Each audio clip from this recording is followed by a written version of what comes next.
Salah satu misi Islam yang penting adalah membebaskan manusia dari ras diskriminasi, mengikat manusia dengan ikatan akidah bahwa dari manapun orang datang, apapun warna kulitnya, dan dari suku apapun ia dilahirkan, kalau akidahnya sama, itulah saudara kita. Kita bertujuh orang ini mungkin ada yang dari Betawi, dari Jawa Tengah, dari Jawa Timur. Tapi di sini kita merasa kita adalah satu. Apa yang mengikat kita? Akidah. Ternyata ikatan akidah itu jauh lebih kuat daripada ikatan darah sekalipun. Islam membebaskan manusia dari ras diskriminasi. Dan Rasul mengajarkan, innallaha la yanzuru ila suwarikum wala ila amwalikum walakin yanzuru ila qulubikum wa a'malikum. Allah itu tidak melihat potonganmu, Allah tidak melihat hartamu, yang Allah lihat adalah hatimu dan amal perbuatanmu. Kemudian satu-satunya yang menyebabkan manusia lebih tinggi dari yang lain adalah ketakwaannya kepada Allah. Sehingga dalam Al-Quran dijelaskan, inna akramakum indallahi atqakum, yang paling mulia di antara kamu dalam pandangan Allah adalah yang paling bertakwa kepadanya. Nah, kita tahu binatang saja harganya nggak sama kan. Sapi itu yang paling mahal, yang badannya paling gemuk, karena harga sapi pada dagingnya. Tapi ada perkutut lebih mahal dari sapi, padahal perkutut dagingnya sedikit, benar. Kenapa bisa terjadi? Karena harga perkutut tidak pada dagingnya, tapi pada suaranya. Lalu di mana harga manusia? Yang paling gemuk boleh saingan sama sapi. Pada suaranya tentu tidak. Allah maha benar, inna akramakum indallah atqakum. Yang paling mulia di antara kamu dalam pandangan Allah adalah yang paling bertakwa kepadanya.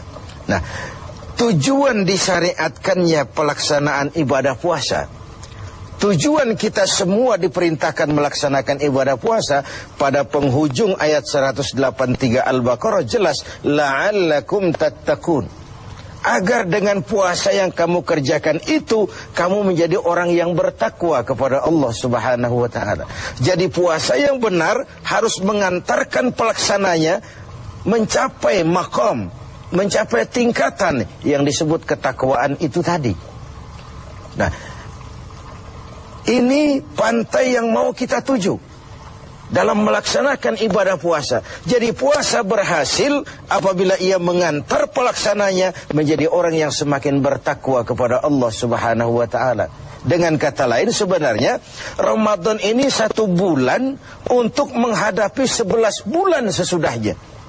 1 bulan untuk menghadapi 11 bulan sesudahnya. Di sanalah cerminan ketakwaan itu nanti akan nampak. Sebelum kita lanjutkan berbicara tentang takwa ini, barangkali di antara adik-adik kita yang hadir ada yang akan mengajukan pertanyaan di seputar ketakwaan ini. Dipersilakan. Ada? Ya, silakan. Assalamualaikum warahmatullahi wabarakatuh. Assalamualaikum. Saya mau nanya ini Pak Kiai, kalau orang yang bertakwa itu apakah mengalami skeptis dalam menghadapi kehidupannya? Ya. Okay. Apakah orang yang bertakwa itu lalu skeptis dalam menjalani kehidupan? Kira-kira gitu maksudnya. Iya. Saya ingin menyatakan bahwa lebih dahulu bahwa sekarang ini banyak orang menggunakan kalimat agama untuk maksud yang tidak sama dengan maksud agama. Lalu terjadi pergeseran nilai. Misalnya yang secara umum kita sudah salah kaprah. Orang meninggal biasanya dikatakan telah berpulang ke rahmatullah. Rahmatullah itu kan artinya rahmatnya Allah, kasih sayang Allah, dan itu artinya sorga. Nah, kira-kira kalau koruptor mati, apa iya pulang ke rahmatullah itu? Kita kan sudah menggunakan kamuflase, kalimat yang tidak sama dengan maksudnya itu. Demikian juga kalimat takwa ini. Kalau kita kembali kepada pengertian takwa yang didefinisikan para ulama, takwa itu adalah kemampuan, mengerahkan kemampuan maksimal untuk melaksanakan apa yang diperintah Allah dan menjauhi yang dilarangnya. Itulah takwa itu. Dengan demikian sekaligus jawaban bahwa orang yang takwa tidak skeptis. Tidak, kalau takwa itu ndelohom, nggak kerja, dagang berhenti, tidak cari nafkah, diam aja di rumah, nunggu keajaiban. Bukan itu takwa itu. Takwa juga tidak terkait dengan pakaian. Ini kan aksesoris pakaian ini. Apalagi sekarang aksesoris, apa kalau saya pakai serban saya lebih takwa dari saudara? Belum tentu. Sekarang ini aksesoris juga sudah kacau. Rocker saja pakai gamis. Ini kan sudah kerancuan aksesoris. Jadi sama sekali itu tidak terkait. Dengan demikian orang yang takwa bukan orang yang skeptis. Dia malah harus orang yang optimis menghadapi kehidupan. Karena sesungguhnya yang namanya takwa, kemampuan melaksanakan yang diperintah, kemampuan menjauhi yang dilarang olehnya. Nah, ini sebuah gambaran bahwa disitulah harga manusia itu. Pada kemampuannya menjadi pelaksana yang diperintah Allah dan meninggalkan apa yang dilarangnya. Sehingga kalimat ini kita dudukan, kan ini takwa ini pun sudah jadi lalap di mulut bangsa kita ini. Pejabat kalau dilantik bertakwa, bertakwa, bertakwa.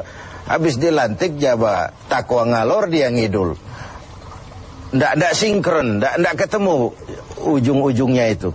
Nah, baik, saya kembali. Jadi jawabannya, orang yang bertakwa bukan orang yang skeptis, tapi orang yang malah rajin berusaha, giat bekerja, karena dia tahu takwa itu kemampuan melaksanakan yang diperintah, kemampuan menjauhi yang dilarang. Nah, ini sudah cerminan dari usaha manusia. Yang diperintah Allah itu bukan cuma sholat, zakat, puasa, dan haji. Mencari nafkah, menghidupi anak istri, itu perintah Allah. Nggak pantas orang takwa lalu skeptis, nunggu keajaiban. Itu kan ciri zaman susah. Biasanya kalau zaman lagi susah itu dukunnya laris. Dongeng tentang harta karun merebak di mana-mana. Udah susah orang diajak ngelamun aja. Lalu cerita tentang melipat gandakan uang muncul di mana-mana. Nabi palsu gentayangan, aliran-aliran aneh muncul di mana-mana.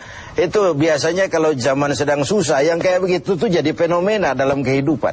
Nah, ketakwaan menjadi benteng bagi kita, mengarungi hidup ini sebagaimana seharusnya. Kita manusia terikat oleh hukum kausal, hukum sebab akibat. Kalau begini, ya begitu. Kalau haus, ya mesti minum. Kalau sakit, ya mesti ke dokter. Itu orang yang takwa. Bukan, sudahlah penyakit datang dari Allah, serahin kepada Allah, nanti sembuh sendiri. Enggak. Bahwa nanti sembuh sendiri Allah menghendaki, itu soal lain. Tapi sebagai manusia yang bertakwa, kita tetap harus wajib berusaha. Tidak boleh ndelohom, nggelenggam ayam-ayam menunggu keajaiban. Tidak. Nah, ini pola dasarnya. Nah, baik, sekarang saya kembali kepada takwa itu sendiri. Sudah saya jelaskan bahwa takwa melaksanakan yang diperintah, menjauhi semua yang dilarang. Nah, bagaimana puasa ini membentuk pribadi yang bertakwa? Kita pinjam huruf-huruf takwa itu ya. Ta, qaf, waw, dan ya. Huruf ta, kata Imam Qushairi, simbol daripada sifat tawadu. Orang yang bertakwa adalah orang yang rendah hati. Dia berusaha, ya. Dia bekerja maksimal, memang. Tapi dia sadar bahwa semampu yang dia lakukan adalah berusaha dan berusaha. Kepastian itu haknya Allah. Nah, ini bedanya kita dengan yang lain. Kepastian itu hak Allah. Yang kerja saja belum tentu dapat, apalagi yang nggak kerja. Kira-kira logikanya begitu. Sama dengan kalau orang bilang, lo sholat juga belum tentu masuk surga. Ada suka orang usil, iya, yang sholat saja belum tentu masuk surga, apalagi yang nggak sholat. Kan begitu logikanya. Orang yang bertakwa itu dia terpacu.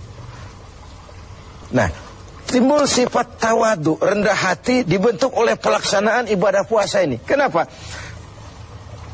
Puasa ini kan, ya Allah, baru sehari nggak terkena makan, nggak terkena minum, sudah begini lemah rasanya diri. Lalu apa yang mau disombongkan di hadapan Allah? Nah, timbul sikap rendah hati. Ini mentalitas takwa.